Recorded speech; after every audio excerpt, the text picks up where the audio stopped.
Oi, gente. Como é que vocês estão? Vamos esperar o pessoal entrar.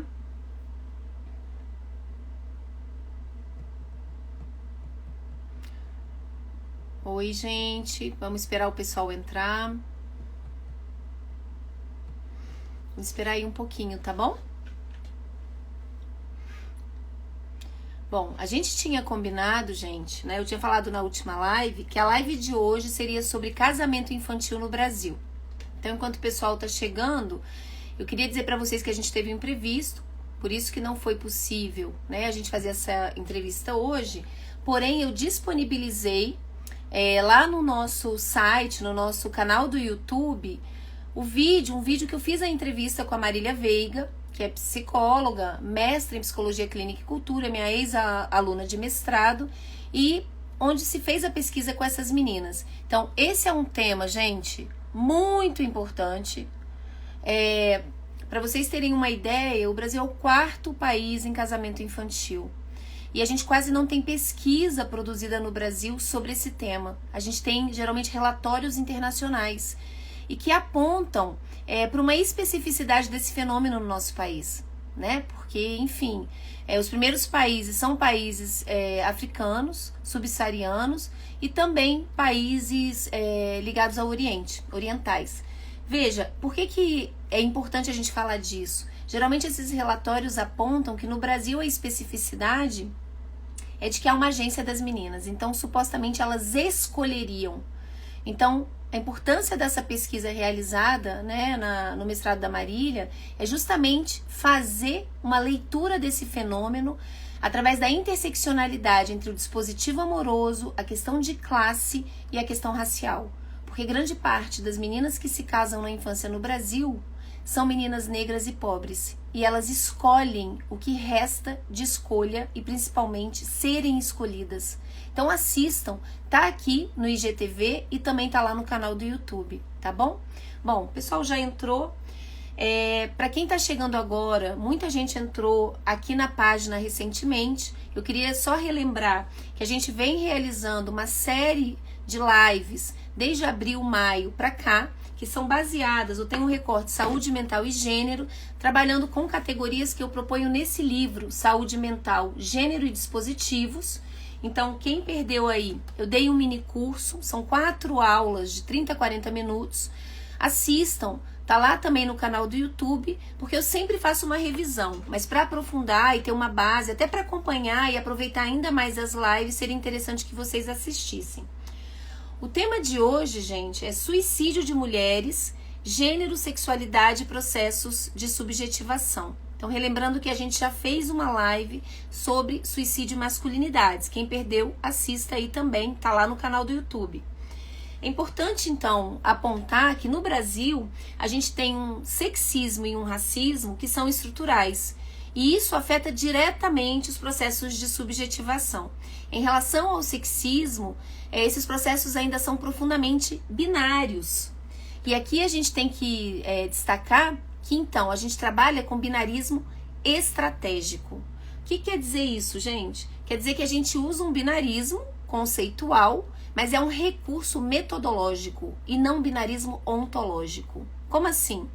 Bom, é preciso a gente destacar que a palavra gênero, ela tem sido usada em sentidos, em acepções distintas no nosso país. E aqui eu parto de uma ideia de um filósofo chamado Wittgenstein, que trabalhava as questões da linguagem.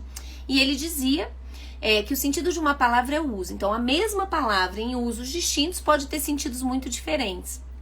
A palavra gênero, ela tem sido usada no país em 3 sentidos prevalentes. Então, a primeira, a construção do masculino e do feminino. E aqui sim eu uso o binarismo estratégico, isso é fruto de um processo histórico e cultural. Eu penso muito mais em habilidades, possibilidades humanas, mas que historicamente no Brasil foram ligadas à ideia de um masculino e um feminino, tá? Tem gente que vai trabalhar com binarismo ontológico. Então, por exemplo, sagrado feminino. Eu não gosto muito dessa onda não, tá? Porque essencializa. A segunda acepção é a questão da orientação sexual, então aí se discute a questão homossexual, bissexual, etc. E a terceira é a identidade de gênero. Então a ideia que pelo fato de você nascer com certo corpo, né, um pinto ou uma vagina, você teria que ter preferencialmente, dentro de uma prescrição cis heteronormativa, você teria que ter uma identidade, então, de gênero feminino ou masculina. Eu trabalho com a primeira definição.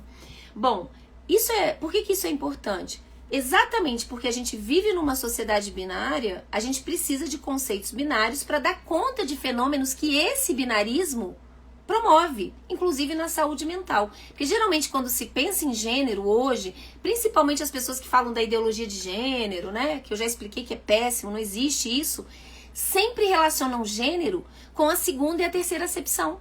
Geralmente, quando se fala gênero, se pensa sempre nas questões de orientação sexual e de identidade de gênero, principalmente as questões trans. E parece que você se moldar, você se configurar naquilo que é prescrito, cis, heteronormativo, não é gênero. E eu trabalho mostrando que é exatamente gênero e que também promove sofrimento e adoecimento. Não tá legal, tá? Bom, dito isso, é necessário então dizer que a cultura, relembrando, cria caminhos distintos, binários, nesse tornar-se homem ou mulher. São caminhos de subjetivação preferenciais. E o nosso foco hoje vai ser as mulheres. Então, para as mulheres, isso se dá no dispositivo amoroso e materno. O dispositivo amoroso, ele aponta para uma terceirização da nossa autoestima. Quer dizer que a gente tem uma relação com a gente como mulher que é mediada pelo olhar de um outro que nos deseje, que nos ame. Ou seja, quando as mulheres não estão numa relação, elas se sentem fracassadas, elas se sentem incompletas, né? Existe um amor-centramento que é interpelado pela cultura no processo de mulherificação, no processo de se tornar mulher. Então, o outro é uma fonte de reconhecimento e de legitimação identitária. E eu criei uma metáfora para isso, que é a prateleira do amor. Então, nós mulheres nos subjetivamos na prateleira do amor, e essa prateleira tem lugares muito diferentes, marcados por um ideal estético, que se construiu, né, do começo do século passado para cá, e hoje a gente tem uma ditadura estética, e que o ideal é branco, louro, magro e jovem. Essa ditadura estética, em geral para as mulheres, quer dizer o seguinte: isso tem a ver com o avanço do capitalismo e consolidação do capitalismo no país. Tem que se promover insatisfação nas mulheres, porque isso nos leva a consumir. O que se vende é que você pode até estar bonita, mas você podia estar melhor. E se você não está tão bonita, foi porque você não se esforçou. Então, esse é um ponto importante. A beleza deixou de ser uma característica estética para ser um dever ético, tá? Então, a promoção dessa insatisfação é algo fundamental. Uma coisa importante da prateleira é que nos subjetiva, então, numa rivalidade umas com as outras, e a prateleira, no fundo, é ruim para todas nós, porque todas vamos envelhecer, enfim, e principalmente porque elege outras pessoas, e aí principalmente os homens, gênero é uma categoria relacional, como avaliador físico e moral das mulheres. Eu queria chamar a atenção que essa avaliação, então, é estética e moral. Eu fiz pesquisas sobre xingamento durante aí uma década, e em todas as faixas etárias e classes sociais foi atribuído por homens e mulheres como pior xingamento às mulheres, puta e equivalentes, que tem a ver com a atividade sexual. Isso mostra que, apesar de ter havido mudanças, né, e se dizer que o Brasil é liberal, isso mostra o quanto, né, estruturalmente a nossa sociedade é reacionária. E a ideia, então, de que a sexualidade da mulher, vamos colocar assim, ativa, é algo que a desqualificaria, tá? A gente vai ver que isso é importante para entender algumas questões na nossa entrevista. Um outro ponto também que eu sempre destaco é que subverter a orientação sexual, nessas 3 acepções que eu expliquei, não necessariamente faz subverter os dispositivos de gênero. Por isso que em relações lésbicas se brinca muito, né? Que as lésbicas, elas não namoram, elas se casam. Mal ficaram, já vem com um caminhão de mudança. Porque são 2 dispositivos amorosos. Mas existe uma relação mais equilibrada, porque se dá muito, mas também se recebe. Em relações hétero, isso é muito assimétrico. Em geral, se dá muito, se recebe muito pouco. Um outro ponto importante para as mulheres hétero é o sexo sem vontade no casamento, estupro nas relações prolongadas como uma coisa comum. Então, se reconhecer uma mulher hétero adulta é aprender a usar o seu corpo como um objeto de barganha, inclusive para manter as relações heterossexuais. E por fim, o silêncio que é interpelado em nós mulheres, não só para arrumar uma relação, mas para manter uma relação. Então a gente é interpelada a não expressar o mal-estar, não expressar o que a gente quer, em prol dos outros. Em relação ao dispositivo materno, eu estou sendo bem sintética, é necessário dizer que não diz respeito apenas às mulheres mães. A maternidade é o ápice de realização desse dispositivo materno. Né? E na live sobre dispositivo materno, para quem perdeu, eu explico como se configurou isso historicamente. Mas é importante que no centro do dispositivo materno a gente tem o heterocentramento. Quer dizer que nós, mulheres, aprendemos uma certa forma, né, de sentir uma emocionalidade que é pautada em privilegiar sempre o desejo e as necessidades do outro. Então, primeiro o outro, segundo o outro e em último a gente. É muito diferente do tornar-se homem, que é egocentrado. O egocentramento da masculinização, do tornar-se homem, implica que os homens aprendem sempre a privilegiar os próprios desejos, as próprias necessidades, as próprias pautas em detrimento das outras pessoas. Existe uma naturalização do cuidar. Então, o cuidar foi atribuído historicamente às portadoras de útero, tá? Isso tem a ver também com a história do capitalismo, o avanço do capitalismo e consolidação do capitalismo. Por fim, eu queria chamar a atenção que gênero é uma categoria política e implica, então, uma distribuição desigual de poder, onde o grupo de homens lucra sobre o grupo de mulheres. E aí vão ter várias interseccionalidades, obviamente que não lucra da mesma forma. No que tange ao sexismo, é necessário dizer, então, que a perspectiva de gênero nos faz entender vários fenômenos relacionados à saúde mental, inclusive o suicídio e as tentativas de suicídio. Em relação ao suicídio, a tentativa de suicídio, especificamente, é necessário destacar que em 2014 a OMS fez uma pesquisa que envolveu 172 países e foi apontado que o número, né, de tentativas de autoextermínio era muito maior entre mulheres do que entre homens. Em geral, os homens se matam mais por suicídio, porém, as mulheres tentam mais. E no Brasil, isso também foi levantado pelo Ministério da Saúde em 2017 e foi apontado que quase 70% das tentativas de suicídio entre 2011 e 2016 tinham sido cometidas por mulheres. Veja, mas por que os homens se matam mais? Porque até na hora de escolher o método, eles escolhem os métodos mais letais. Isso tem a ver com a ideia de ser macho e tem a ver com a própria masculinidade. Porém, tem um desdobramento. Isso leva, muitas vezes, a que profissionais de saúde prestem muito mais atenção na tentativa de suicídio masculina do que na feminina. Isso, às vezes, leva a uma desqualificação do sofrimento das mulheres. E, por fim, no que diz respeito às dissidências sexuais e o comportamento suicida, as pesquisas internacionais apontam um maior número de casos de tentativa de autoextermínio e autoextermínio entre população LGBT, principalmente em pessoas bissexuais. Então, na nossa live de hoje, a gente vai falar das mulheres e as tentativas de suicídio e pensando essas interseccionalidades com a questão da orientação sexual. Eu vou chamar aqui agora o Felipe de Baeri. Ele é psicólogo, mestre em psicologia clínica e cultura, meu ex-orientando de mestrado e atual aluno de doutorado. Vamos chamar ele agora aqui para a nossa live.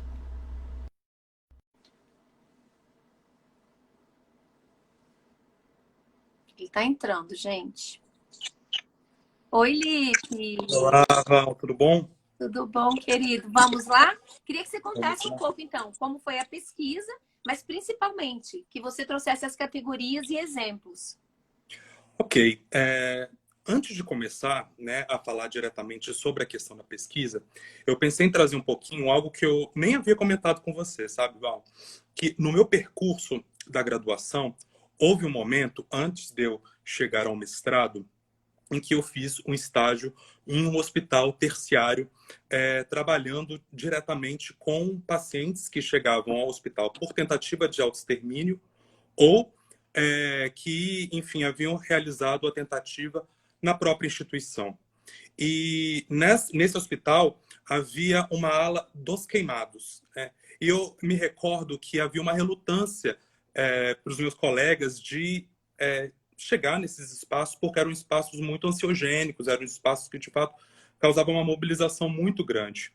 E nas vezes que eu ia a esses espaços, justamente me aproximar, conversar, acolher essas demandas, eu via que havia tentativas de suicídio por autoimolação, sobretudo entre as mulheres. Sim. Isso me chamou muita atenção porque, ao conversar com elas, o que elas me traziam de relatos é que muito dessas tentativas elas ocorriam após uma briga dentro de uma conjugalidade ou quando estavam dentro de uma conjugalidade tóxica. E Bem a aí eu fui questão do pesquisar. relacionamento, né? Exatamente. E aí eu fui buscar um pouco mais informações a respeito disso. Cheguei a uma dissertação chamada Cicatrizes de um Trauma, da Karine Maciel, que é lá de São Leopoldo. Trabalha também com relatos de pessoas que tentaram suicídio por autoimolação. Na pesquisa, quando você percebe todas mulheres, Sim. então, assim, eu vou me aprofundando mais para saber por que isso acontece, né? Por que isso está acontecendo. E como já estava inserido no grupo Saúde Mental e Gênero, ao me deparar, né, com essas vivências no estágio, eu, vamos dizer assim, quis conjugar esses dois campos teóricos, né, a suicidologia, gênero e diversidade sexual, no mestrado, né? E acabou, né, realizando o Gênero no Comportamento Suicida, né, que é a dissertação de mestrado defendida em 2018. Mas Li, deixa pensando... só antes de você entrar, que você fez a propaganda aí dessa, eu não sei se é dissertação, né? Mas eu acho que para quem está nos assistindo, vale a pena também ler a tese da Ana Luísa, Suicídio, Espelho do Exatamente. Narcisismo, que é, gente, é uma tese maravilhosa.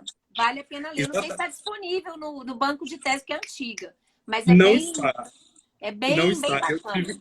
Eu tive que imprimir lá na Na PCE, UNB. lá no UNB, e li, e tem um relato também que fala sobre autoimolação Exato, eu numa tô lembrando paciente, disso, numa sim. mulher, e ela usa a metáfora da paixão que arde como fogo, Eu né? lembro disso, Enfim, sim.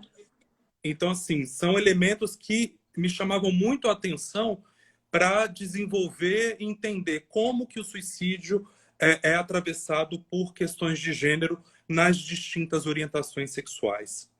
E aí, pensando inclusive nessa introdução que você trouxe, eu acho importante a gente pontuar que, dentro desse aspecto epidemiológico também, existe uma produção discursiva que se encontra por trás do fenômeno do suicídio. Pensando primeiro, a gente deve apontar aqui que o comportamento suicida ele deve ser compreendido como um contínuo, né? Que vai desde uma ideação, indo para um planejamento, que pode culminar numa tentativa.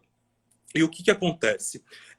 Pensando nesse fenômeno que é o paradoxo do gênero do comportamento suicida, que você aponta que há um número maior de óbitos entre os homens, em contrapartida, há um número de tentativas maior entre as mulheres. Por que esse fenômeno ocorre? Né? Os estudiosos nesse campo que tentam hipotetizar, levantar hipóteses acerca desse fenômeno, trazem informações que são interessantes. Mas eu acho também importante a gente pontuar como pode, vamos dizer assim, a divulgação, a notificação e a noticiação desse fenômeno estar simplesmente voltada para a questão das taxas de óbito, né? As pesquisas que trabalham muito mais com o campo epidemiológico e que se restringem a dados estatísticos acabam invisibilizando uma realidade que é a seguinte: homens morrem mais por suicídio. Mas se a gente pensar em frequência, em número, o número de tentativas, a estimativa é que seja de 10 a 20 vezes maior do que o número de óbitos. Então a gente tem que pensar num contingente gigantesco de mulheres que estão realizando tentativas de autoextermínio. Né? Sim. E isso precisa ser colocado também, está na dissertação, assim, apontando essa questão que precisa ser mais aproximada, mais olhada. Por quê? Porque a produção discursiva, né, sobre esse fenômeno causa essa invisibilização. Inclusive, no que você apontou na sua introdução, na forma como as equipes de saúde vão lidar com pacientes que chegam por tentativa, sejam homens ou mulheres. Porque você acaba tendo uma atribuição de uma gravidade, de uma periculosidade maior para as tentativas realizadas entre os homens, e existe todo um discurso cultural que vai dizer que as tentativas das mulheres foi apenas uma forma de chamar a atenção, né? Desqualificando esse ato. É Então, assim, quase o precisa... equivalente da poliqueixosa, né? É aquela assim, ela Exatamente. tenta, mas no fundo é só para chamar a atenção. Então, assim, desmistificando, né, algumas das questões relacionadas a esse fenômeno, assim, qualquer tentativa que envolva colocar a própria vida em risco, ela precisa ter atenção, independentemente do que seja. Então, acho que é importante a gente pontuar isso também. Né? Agora, a gente pode também falar um pouquinho sobre essa obra, né, que embasou bastante, né, o trabalho da dissertação, que é da Katrina Jaworski, que ela fala como o fenômeno do gênero é atravessado, aliás, o fenômeno do suicídio é atravessado por questões de gênero, que desde a ideação, partindo para o planejamento, a escrita de cartas, enfim, os métodos escolhidos, todos esse contínuo é atravessado por questões de gênero também. E isso acabou aparecendo na pesquisa. Então, assim, eu acredito que agora eu vou falar um pouquinho sobre como foi o delineamento da pesquisa. Na verdade, nós fizemos uma pesquisa utilizando uma metodologia qualitativa, na qual a gente entrevistou 9 mulheres, 3 autodeclaradas lésbicas, 3 autodeclaradas bissexuais e 3 autodeclaradas heterossexuais. Né? Essa pesquisa ela foi realizada através de um chamado na virtualidade, porque a gente queria não realizar uma bola de neve, indicação por conta da temática, poderia suscitar algum tipo de constrangimento. Né? Então, assim, fizemos as entrevistas na própria Universidade de Brasília com as colaboradoras e, após essas entrevistas, nós as transcrevemos, degravamos integralmente e essas entrevistas elas foram submetidas a um levantamento temático, né, realizado por nós, e a partir desse levantamento temático nós cruzamos as informações e produzimos as categorias, né? E as categorias encontradas foram as seguintes: masculinidades adoecedoras, elas apareceram nos 3 grupos. Ideal estético também apareceu nos 3 grupos. Relações amorosas também apareceram nos 3 grupos. Aí teve a categoria heterodissidência como devassidão, que apareceu no grupo das lésbicas e das mulheres bissexuais, e a categoria cuidar, que apareceu no grupo das mulheres heterossexuais. Bem, de antemão, eu acho que eu nem fiz uma homenagem assim, hoje é o dia do orgulho lésbico, sabe, Val? Assim, a gente está nessa semana agora, hoje é o dia do orgulho lésbico, pensando um pouquinho na história do movimento LGBT, foi por conta de uma insurgência que aconteceu no bar, no Ferros Bar, em São Paulo, no dia 19 de agosto de 83, e o dia da visibilidade lésbica vai ser agora no dia 29 de agosto. Bem, vamos então para as categorias. Eu separei alguns fragmentos, tá, para compartilhar aqui enquanto vou descrevendo cada uma delas. E a primeira é a masculinidade adoecedora, né? E essa aparece nas 3 porque se a gente vive numa sociedade, né, que ela é estruturada, né, no machismo, seria muito improvável que alguma mulher passasse pela vida sem se deparar com o machismo, com uma experiência de lidar com a masculinidade tóxica. E isso sem sofrer com presente, os homens, né? sem sofrer com os homens. Isso apareceu nas 3 categorias e acabamos dividindo essa categoria em masculinidade adoecedora por omissão e por ação. Né? A masculinidade adoecedora por omissão, ela estava mais relacionada a experiências bem arcaicas de abandono e de indiferença. Elas estavam muito relacionadas, nas falas das colaboradoras, à representação negativa da figura paterna. Né? Então, assim, a gente está pensando nos exemplos de uma colaboradora lésbica que ela relata que sempre teve uma relação muito distanciada com o pai e que na ocasião, né, já assim, uma jovem adulta, ela já havia se assumido perante a família da mãe, mas o pai até hoje não sabia. Né? Não porque ela tivesse algum problema para contar para ele, né? Porque ela simplesmente não via nem por que contar para uma pessoa que era tão distanciada dela. Ou seja, uma negligência paterna, né? Exatamente. E houve 2 casos também de colaboradoras que só foram conhecer o pai tardiamente, já adolescentes, sendo um dos casos bem marcante que ela só foi conhecer o pai após a morte da mãe num trágico acidente de carro, ou seja, ela que nem sabia, assim, não tinha história direito de quem era o pai, por uma determinação de justiça, acabou sendo levada para essa família e vivenciado, enfim, inúmeras experiências de indiferença dentro dessa nova família.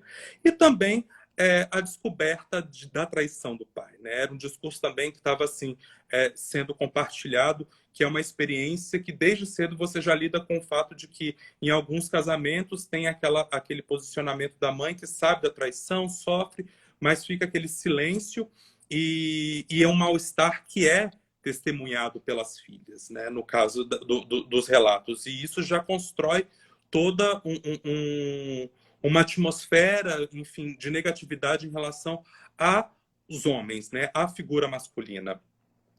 Já a masculinidade adoecedora por ação, ela está relacionada, assim, primeiro, em experiências de infidelidade também, e também na desconfiança, né, numa relação em que aparece muito o fenômeno do gaslight, né, quando o homem ele desqualifica o discurso das suas companheiras, das mulheres, atribuindo, vamos dizer assim, um devaneio ou uma desqualificação, uma atribuição de loucura ao que está sendo dito, ou você não viu direito, não é bem assim, para desqualificar a verdade dessas mulheres. Isso apareceu muito nas conjugalidades, né, no compartilhamento de como eram as conjugalidades dessas mulheres nos seus relacionamentos com os homens, né? A gente está falando das colaboradoras heterossexuais. Além disso, havia também um relato muito presente do medo de ficar solteira. E como esse medo de ficar solteira acabava incorrendo em comportamentos de submissão. Eram aqueles caras que falavam para as mulheres sair da academia porque não estavam gostando da academia que elas malhavam, ou no exemplo de uma colaboradora que ela teve que mudar o horário da faculdade porque um dia o namorado foi buscá-la na frente da faculdade, viu ela conversando com um grupo, não gostou, então chantageou e ela teve que mudar. Então, todo um repertório de mudanças que precisam ser empreendidos para se manter nessa relação tóxica, né? Sempre numa perspectiva de ter que agradar o companheiro. Isso teve muito presente nas falas das colaboradoras, principalmente das heterossexuais, né? E aí, também, eu acho que um ponto que é bem marcante nessa pesquisa são as descrições das cenas dos estupros, né? Houve 2 colaboradoras que falaram sobre vivenciar o estupro, e uma delas fez o seguinte relato que eu vou ler para vocês. Ele chegou a me estuprar quando eu estava bêbada. E aí eu meio que dormi, e quando acordei, ele estava em cima de mim. Depois disso, eu fiquei muito culpada. Eu sabia que havia alguma coisa muito errada, eu me sentia mal, suja, tive vontade de morrer, né? E isso a gente está falando de um caso, de um relato de um estupro acontecendo dentro, né, de uma relação de namoro, né? E aí um outro caso foi de uma colaboradora que contou que aconteceu na sala de aula de um professor, O né? assédio sexual, né? Exatamente, que era um período, ela vivia dentro de um ambiente masculinista, né? Era um curso de física, e acabou que num período de férias, né, que ia ter um evento, ela estava ajudando esse professor, ele a chamou para a sala, né, e abusou dela. E o que apareceu nesses relatos é que depois de ambos, né, pouco tempo depois, houve uma tentativa de autoextermínio. Né? Por quê? Porque os relatos falavam que depois desses eventos que foram profundamente marcantes, havia uma sensação de desorientação, uma sensação de estranhamento, uma desrealização, vivências de desrealização, ou seja, como se você tivesse fora do ambiente, assistindo a tudo aquilo, assim, são reações assim de extremo sofrimento, né? Após esse episódio. Nesse último caso, um sexismo e ainda, vamos colocar assim, potencializado por uma super relação de poder, né?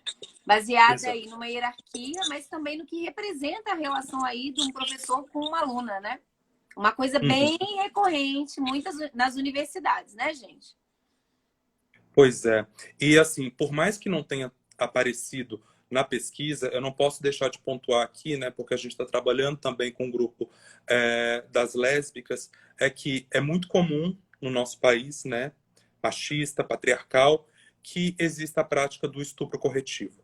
Ou seja, diante do fato de que muitas mulheres, elas, ao serem descobertas lésbicas ou elas se assumirem lésbicas, representantes, geralmente representantes das famílias, acabam por vir a estuprá-las com uma forma de introduzir a figura de um homem dentro de uma cena sexual, com uma forma de corrigi-las, É né? o suposto pênis corretivo.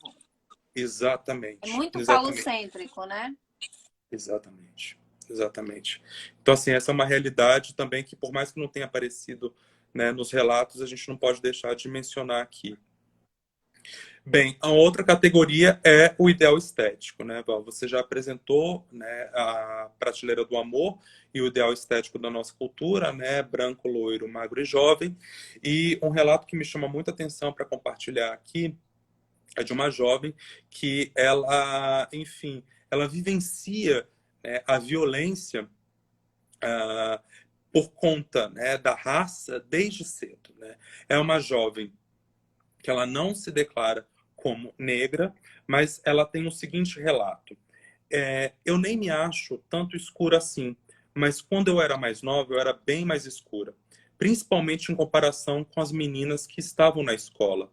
Elas eram brancas, loiras e de cabelo liso. Eu percebia que as pessoas me afastavam e eu não sabia por quê. E aí, quando eu fui crescendo, eu percebi que talvez fosse isso. E o que acontece? Essa colaboradora, a mãe dela era branca, loira, e o pai não. Então, o que acontece? Ela diz o seguinte: quando eu era pequena, eu perguntava para ela, para a mãe, por que eu não tinha nascido que nem ela, branquinha e do cabelo loiro. Ela dizia que eu tinha que me arrumar para ser igual às outras pessoas.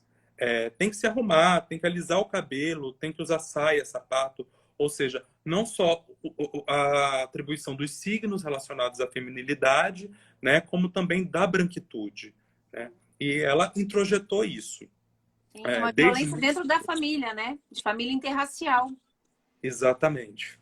Então, assim, essa colaboradora também, assim como outras, ao chegar na adolescência, que tem aquela questão, né, daquela explosão hormonal, mudança corpórea, muitas acabam engordando um pouco e numa cultura como a nossa, né, que é lipofóbica, né, que tem um culto ao corpo magro, elas acabam se tornando, vamos dizer assim, vítimas dessa cultura, desse ideal estético e sofrendo muito por isso. Então, esteve muito presente nos relatos também a questão da anorexia, né, dos transtornos alimentares, como nesse fragmento aqui. Com 13, eu já estava com distúrbios alimentares. Eu tive um breve período de anorexia. Eu tinha um teto de 300 calorias por dia. E assim, entre as lésbicas, né, houve também uma questão relacionada, né, ao ideal estético, mas mais voltado ao bullying devido a uma performance masculina. Né? Por exemplo, na minha infância, eu sofri muito bullying. Eu era chamada de Maria Macho, eu era mais masculinizada dentro dos ambientes. E aí o que chama atenção é o seguinte: a gente fez, né, essa distinção, por quê? Porque por mais que essas colaboradoras lésbicas, né, relatassem, né, um desconforto muito grande por conta da performance masculinizada e do bullying lesbofóbico, elas não tinham, vamos dizer assim, a mulheridade delas colocada em xeque, como acontece com os homens. Porque você é xingada de sapatão, de Maria Macho, mas você ainda é a Maria. Né? Ou seja, você não é destituída, né, do olhar de mulher perante a sociedade por ser vista como uma pessoa que não está enquadrada dentro dos padrões de gênero. Isso Né, tem a nesse caso. ver, isso tem a ver para quem está nos assistindo com aquela ideia onde eu mostro, então, como é que os pontos identitários são distintos. Para as mulheres tem a ver com o dispositivo amoroso e materno, e para os homens tem a ver com o dispositivo da eficácia, a virilidade sexual e laborativa. Então, o comportamento sexual coloca em xeque identitariamente o homem, né? Não a mulheridade da mulher. Exatamente. Agora, o que é interessante é que, por mais que houvesse, vamos dizer assim, essa distinção nos bullying, foi comum na fala das colaboradoras lésbicas e bissexuais o ressentimento por elas não serem vistas, por elas não serem consideradas bonitas dentro dos grupos no período escolar, né? Então, assim, esse ideal estético, por mais que você, vamos dizer assim, renuncie ele em algum momento, o não ser vista, o não ser olhada, ainda é um fator de sofrimento. Sim. A Né? beleza é identitária para as mulheres, né? Porque marca o seu Uhum. valor como mulher. Então, o homem, ele ser bonito é um plus. Se ele for competente, se ele for rico, isso vai ser identitário para eles, né? Agora, o dossiê do lesbocídio, que foi produzido aqui no Brasil, né, pegando dados de 2014 a 2017, ele tem uma parte que fala o seguinte, que o suicídio de lésbicas é maior entre as jovens feminilizadas. E elas apontam o seguinte, que como justificativa para esse fenômeno, elas diriam que as mulheres masculinizadas, por terem consciência da sua lesbianidade desde cedo, elas enfrentam esse preconceito social, chegando à adultez mais preparadas para confrontar as violências lesbofóbicas do que as jovens lésbicas que são mais femininas. Mas, a despeito, né, desse dado, desse dossiê do lesbocídio, eu fiquei pensando aqui no próprio capítulo, né, do envelhecimento de gays e lésbicas, né, Val, que a gente escreveu, que fala justamente como esse ideal estético ele acaba se atenuando para as nossas colaboradoras, né, já com a idade próxima de 60 anos, porque o imperativo estético não recai, do envelhecimento não recaiu sobre elas da mesma forma que recaía, né, sobre as mulheres heterossexuais. Sim, é bem mais forte para as hétero, né? Exatamente. Bem, uma outra categoria foi as relações amorosas, né? E é preciso pontuar que foram os términos de namoro os principais eventos desencadeadores, né, de tentativas de autoextermínio das nossas colaboradoras, pontuando, né, que nesse nosso trabalho nós não estávamos buscando, né, o levantamento de fatores de risco e de fatores de proteção, mas sim mostrar contextos de sofrimento entre essas jovens, né, de distintas orientações sexuais, atravessado pelos padrões de gênero, né, pela não correspondência esses padrões de gênero ou pela suscetibilidade imposta pelos padrões de gênero. Então, assim... Ou seja, né, quando a gente aponta essa história do término, porque terminar uma relação para uma mulher é fracassar como mulher. Ela é colocada em xeque identitariamente, né? E quem perdeu a live aí sobre as músicas sertanejas, isso aparece claramente. Eu perdi uma pessoa com quem eu tenho uma relação amorosa, eu perdi tudo. E sobra de mim, né? E tem a ver com essa terceirização da autoestima, da legitimidade de si mesma. Pois é. E alguns dos fragmentos que me chamaram a atenção dessa categoria foram o seguinte. Quando eu me doava totalmente para outra pessoa e ela me rejeitava, me doía muito. Fazia eu pensar, poxa, se eu nunca vou conseguir um amor na minha vida, para que eu vou estar vivendo então? Uhum. Né? Tudo a ver Olha com o dispositivo amoroso, né? Exatamente. Esse outro fragmento.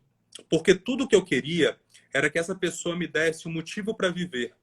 E quando essa pessoa não me dá, que me daria um motivo para viver, agia assim comigo, eu perdi essa vontade, porque eu não tinha quem me apoiar.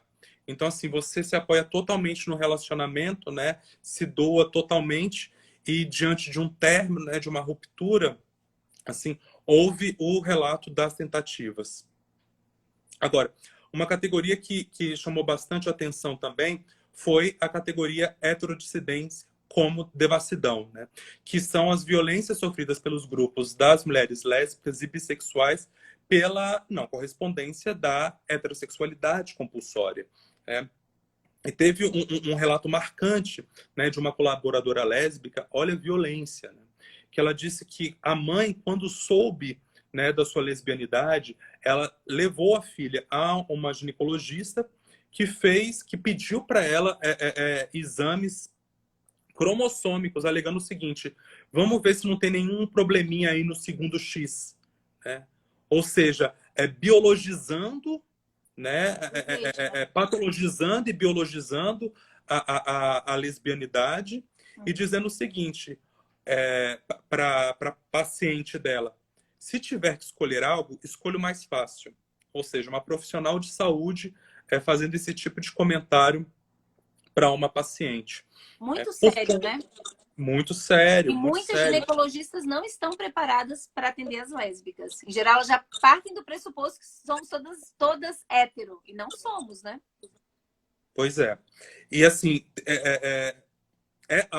o pai dessa colaboradora que falou sobre essa experiência da mãe, o pai, ele não chega a confrontar a filha, né? Mas ele intensifica comentários LGBTfóbicos que ele já fazia como esse. Porque eu acho que o Irã tá certo, tem mais é que jogar todos os viados do prédio. Ou seja, imagina você, né, que se vê com uma pessoa não heterossexual, né, tendo que lidar dentro da sua própria família com esse tipo de violência. Porque, assim, não é uma violência física, mas é uma violência que é tão sofrida de ser experienciada do que até uma violência física, né? Porque olha só o impacto de um pai virar e falar assim, olha, é como se você estiver morta, assim, para mim não tem problema algum, né? Tem mais do que fazer isso mesmo. É muito violento, né? Então, assim, o que a gente percebeu é que ambas as famílias das colaboradoras lésbicas, elas eram religiosas. Então, assim, a devassidão aqui, ela apareceu muito mais nas falas como uma questão de uma atribuição de um pecado, né, do que pelo desvio dessa heterossexualidade compulsória. Agora, com as colaboradoras bissexuais foi diferente, né, porque elas também são tidas como devassas, mas a devassidão das mulheres lésbicas é vista de uma outra forma.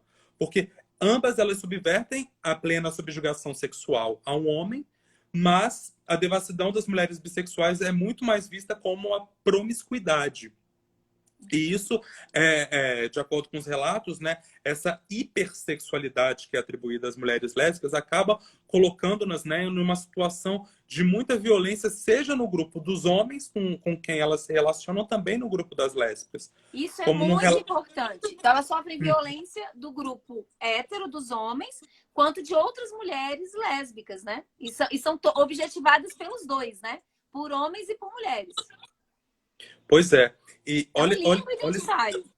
limbo identitário. Assim, não é igual que apareceu, né, no grupo dos homens, né, nas entrevistas que nós fizemos com os homens, que também demonstram um sofrimento muito intensificado entre os homens bissexuais, mas esse não lugar, né, essa não aceitação aparece em ambos os grupos bissexuais, porque a nossa sociedade ainda, o que impera é a monossexualidade, né? A bissexualidade ainda é vista como algo impróprio, como algo que a pessoa não sabe bem, é mal resolvida, e no caso das mulheres, né? Porque na verdade subverte duas coisas, né? Subverte tanto a heterossexualidade compulsória, quanto a noção de uma identidade substancial, que deve ser constante, que é um pressuposto da nossa sociedade, da nossa cultura ocidental, né? Que eu sou sempre a mesma. Então, assim, em relação à sexualidade, você ou é isso ou é aquilo. Se é fluido, então você tem algum problema com você, né? E isso é muito ocidental, tá, gente? Tem etnias indígenas onde o normal, esperado, é ser fluido e não substantivo. Vou ler dois fragmentos que foram assim paradigmáticos, né, para essa questão que a gente está abordando aqui. As lésbicas dizem que bissexuais, por sentirem atração pelos dois gêneros, têm mais chances de trair, de passar doenças. Tudo isso faz com que as pessoas não se atraiam pela gente. É algo que acontece bastante entre as meninas por causa dessa insegurança. E dos caras rola muito mais o fetiche. Vou namorar uma bissexual para poder fazer sexo a três. Um outro fragmento diz o seguinte: eu acho que mulheres bissexuais são mais violentadas. E eu caio nessa estatística, porque é algo que destrói a saúde mental. E não é como você volte a ser o que você era, porque você não volta. E tem várias situações de abusos, né? Ou seja, como você apontou na introdução, né, as pesquisas mostram que os índices de tentativa, né, na comunidade LGBTI, né, no que tange as questões das orientações sexuais, a bissexualidade, né, apresenta frequências mais altas, né? Isso denota uma agudização do sofrimento psíquico com maior prevalência entre esses grupos, né? Bem, aí a gente pode ir para a última categoria, que é a categoria cuidar, que ela vai falar justamente sobre aquilo que você estava descrevendo, né, Val, no dispositivo materno, né? E que apareceu para as hétero, né? Exclusivamente para as mulheres heterossexuais, né? Porque dentro de uma dinâmica relacional, né, como você apontou, né, que se estabelece como relações assimétricas de mulheres e homens na conjugalidade, elas tinham que despender muito mais energia e se colocar em muito mais atividades, né, para estar dentro de uma relação do que os homens. Então, há relatos Teve uma colaboradora que ela, enfim, disse que chegava na época do fim do ano, ela chegava a fazer trabalhos escolares para o namorado e houve uma situação muito emblemática para ela na qual ela estava se sentindo muito mal, adoecida, e que esse namorado foi, enfim, a dispensou, né, numa situação em que ela estava precisando de cuidado e foi aproveitar a vida. Ou seja, me remete um pouco ao que você estava falando nos exemplos do livro, né, de Saúde Mental e Gênero, do Stephen Hawking, né, enfim, Sim. em todos esses exemplos que eles são muito importantes para nos mostrar o quanto existe essa simetria, né, entre as mulheres Não, e os e homens. assim, o quanto os homens heterossexuais lucram com o dispositivo amoroso e materno das mulheres, mas não só lucram, gente, eles exploram o dispositivo materno, né? A ponto de que, na hora que a mulher precisa ser cuidada, e isso acontece em várias coisas, mães com filhos com zika, mulheres que têm câncer, às vezes de mama, outro câncer, quem vai cuidar são outras mulheres, maridos desistem. Quando nasce algum filho com necessidade especial, o abandono por parte dos pais, dos homens em relação à mulher e ao filho é alto. Então, assim, realmente, aí a gente pode pensar, voltando àquela primeira categoria, como é que as masculinidades têm feito muito mal para os homens com eles, para os homens na relação com outros homens e com os homens na relação com as mulheres. Tem que priorizar mesmo, botar as masculinidades na berlinda e trabalhar os homens, né? Pois é, e agora um elemento interessante também nessa categoria, pensando na perspectiva das mulheres se subjetivarem nesse heterocentramento, sempre colocando os outros em primeiro lugar, houve até um exemplo interessante de que uma colaboradora estava se sentindo assim extremamente devastada, numa situação com desejo de morrer, com uma ideação suicida muito forte. E o que a impede de realizar a tentativa é justamente pensar nos pais. Pensa no seguinte: quem vai cuidar dos meus pais se eu fizer algo mal para mim? Né? Ou seja, mais uma vez, uma situação dilemática, na qual ela está pensando em todo esse sofrimento, numa ideação suicida, ainda se pronuncia, né, essa questão do cuidado também, né, Nem me matar eu posso, porque eu tenho que cuidar dos outros, né? Pois é. Então, assim, essas foram, né, as 5 categorias que apareceram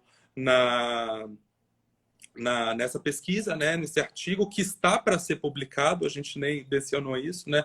Assim, fomos noticiados que a publicação sairia nesse mês de agosto, né? Mas até então não houve a publicação, mas deve estar para sair, né? Eu ia falar quando você terminasse, e dizer também que assim que sair publicado, gente, vou colocar o link lá na bio e também botar um post aqui para avisar vocês, porque o artigo ficou bem legal. Pois é, eu acho que é interessante, né? Vamos dizer assim, fazendo uma síntese de ambas as lives, né, que estão relacionadas à questão da saúde mental e do comportamento suicida em homens e mulheres de orientações sexuais distintas, é justamente aquilo que você tinha apontado, né, Val? Que o dispositivo, a subversão, né, do dispositivo da sexualidade, ele não necessariamente subverte o dispositivo de gênero. Ele pode dar a ele, né, outras configurações, mas o que a gente tem observado nas nossas pesquisas é que, independentemente, né, da orientação sexual, enfim, o que se pronuncia muito forte também é como essa subjetivação nos dispositivos de gênero vão aparecer também, né, no sofrimento psíquico. E isso tem a ver também, é uma coisa que eu não falei, não relembrei lá na introdução, mas é importante, a essa ideia de que gênero não é só performance, gênero é emocionalidade. A gente não faz da gente o que a gente quer, gente. E quem é da clínica e trabalha com subjetividade sabe disso, que para se transformar, põe trabalho aí descolonizando afeto. Então, falar também dessas questões de configuração das emocionalidades na cultura, numa sociedade sexista e binária, é fundamental, né? Exatamente. Lipe, foi ótimo. Você quer falar mais alguma coisa? Pode? Não, pode falar. Porque assim, como a gente está fazendo, né, uma fala né, envolvendo comportamento suicida, e a gente já está entrando no Setembro Amarelo, né, que é o mês de prevenção do suicídio. Eu não posso deixar de compartilhar aqui, né, falar sobre o CVV, o Centro de Valorização da Vida, né, que é uma ONG que capacita voluntários para que façam escutas, e essas escutas de pessoas que estejam em sofrimento, que estejam passando por dificuldades, ela acontece todos os dias da semana, 24 horas. Você pode encontrar o CVV pelo contato 188, né? Como também pela internet, tem chat, enfim, você pode conversar com esses voluntários a qualquer momento, né?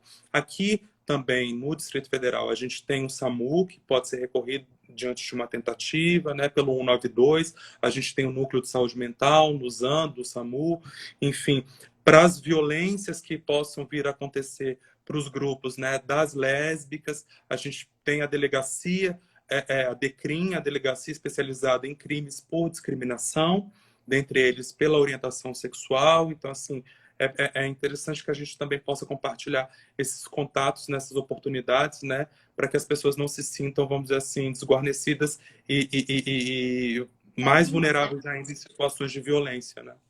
Sim, muito bom, Lipe. Foi ótimo, viu? Tô com muita saudade de vocês, ao vivo. Também, Bom, gente, também. para quem nos acompanhou, então, na semana que vem a gente vai falar sobre mulheres em situação de rua, mulheres vivendo na rua, sobre a questão da saúde mental e como é que funcionam esses dispositivos. É preciso lembrar que mulheres em situação de rua continuam sendo mulheres. E muitas vezes o processo de mulherificação ainda é mais cruel, tá bom? A nossa entrevistada vai ser a Yara Flor, que é minha orientanda de pós-doutorado aqui na UNB. E a gente se vê, então, na semana que vem, na quarta, às 9h30 da noite. Lipe, obrigada mesmo, foi ótimo, querido. Um beijo bem grande, tá bom? Beijo E um beijo enorme. para vocês aí que ficaram com a gente até agora, gente. Beijo, tchau, tchau.